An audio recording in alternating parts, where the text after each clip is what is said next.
Good morning. Thanks for joining me. Today's woman of the Bible is the last woman to have her words recorded in the Old Testament. She too has no name. All we know is she was once the queen of Babylon, married to King Nebuchadnezzar and the mother of the current king Belshazzar. Her story is found in the book of Daniel, and the event to which she is known as one of the spookier occurrences in the Bible. It takes place as her son the king is in the midst of a bawdy, raucous party surrounded by thousands of his lords, wives, and concubines, in which, according to the Bible, wine flowed freely for all the guests. It must have been some party. Under the influence, the great feats of Babylon were no doubt toasted, including what many of them considered their finest moment: laying siege to Judah by destroying the holy temple of God and stealing its treasures. In fact, the king orders that the chalices they stole from the temple be brought in and filled with wine for them to drink from. Praising and toasting the idols they worshipped, they lifted the sacred vessels to their lips. And now comes the creepy part. Immediately, a hand seems to emerge from a dark corner of the room and with long and elegant strokes begins writing on the wall. With his knees knocking and his face white as a sheet, the king is terrified. Unable to understand the mysterious writing, frantic, he begins yelling, "Call in the magicians, bring in the wise men, get anyone who can read this writing on the wall and tell me what it means." But there's no one who can read the words. It's then the doors of the banquet hall swing open and in walks the queen mother. She sees what's happening and begs her son to call on Daniel, the faithful Jewish visionary.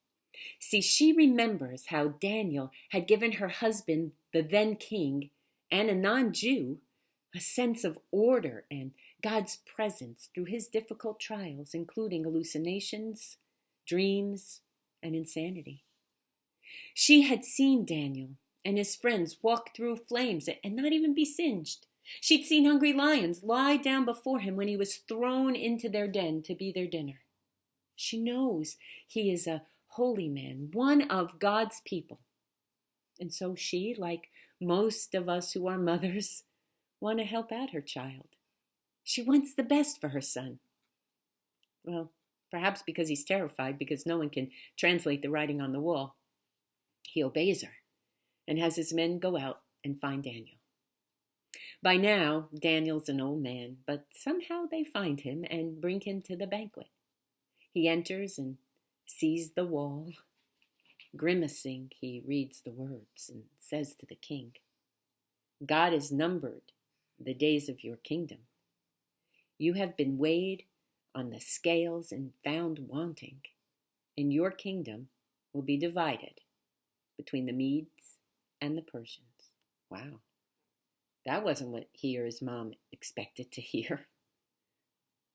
And true to his word, that very night, King Belshazzar is killed, and half the kingdom is given to Darius the Mede. And unfortunately, this mom sadly discovers that the actions of her grown child are no longer under her control. The decisions he made and the results of those decisions are his alone. And I wonder, how many times have we parents realized that too? How many times have we devoted our hearts and souls to raising our children only to have them disappoint us by making wrong decisions, or at least decisions we think are wrong? How many times have we struggled letting them go and do their own thing?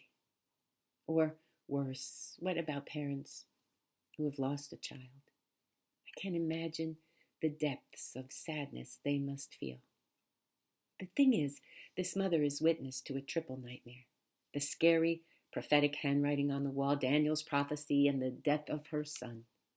Yet the reason she is special is because she trusted a man of God over all the other magicians and seers and fortune tellers of the kingdom. And for that, she is honored. And I'd like to think that after this, maybe, just maybe, she too put her faith in the God of Daniel. I hope so. Now, please, Take care of yourself. Get vaccinated. Stay safe and healthy. Find the blessings every single day. You know, our God is a good and faithful God who promises to never leave us or forsake us, no matter what. Let that fill you with hope, like it does me. In fact, never, ever lose hope. I love you, and I'll see you soon. God bless you. Peace.